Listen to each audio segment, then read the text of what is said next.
زيارة مرتقبة لوزير الخارجية الفرنسي.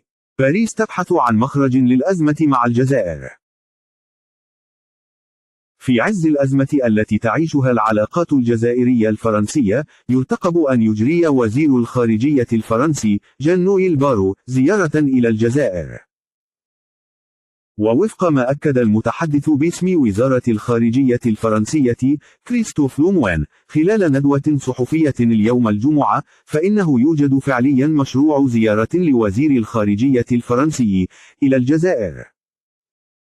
وحسب لوموان، فإن فرنسا تعمل على إيجاد مخرج للأزمة الحالية مع الدفاع عن مصالحها ومصالح مواطنيها، مبرزا أن بارو لم يستبعد أي وسيلة عمل بما في ذلك إمكانية زيارته للجزائر. وقال المتحدث ذاته إن هذا العرض ما زال قائما منذ فترة، وبالتالي لا يمكن استبعاد أي خيار بهذا الخصوص.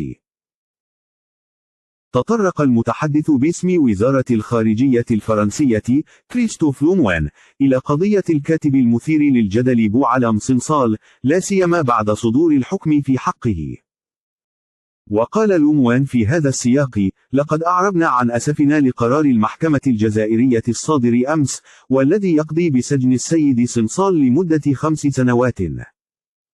وأكد المتحدث ذاته أن هذا الحكم يأتي في سياق تصريحات سابقة أعربنا فيها عن قلقنا إزاء وضعه، خاصة بالنظر إلى سنه 80 عاما وحالته الصحية.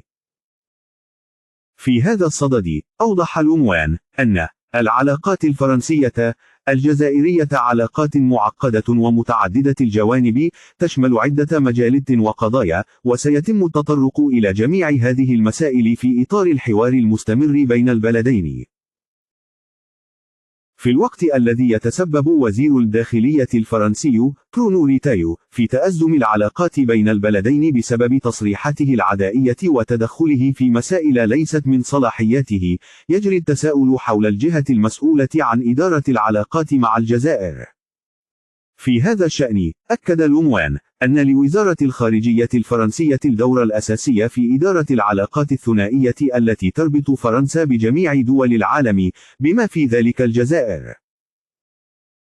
وأبرز المتحدث ذاته أن الدستور الفرنسي يمنح أيضا رئيس الجمهورية دورا هاما في الدبلوماسية الفرنسية باعتباره رئيس الدولة.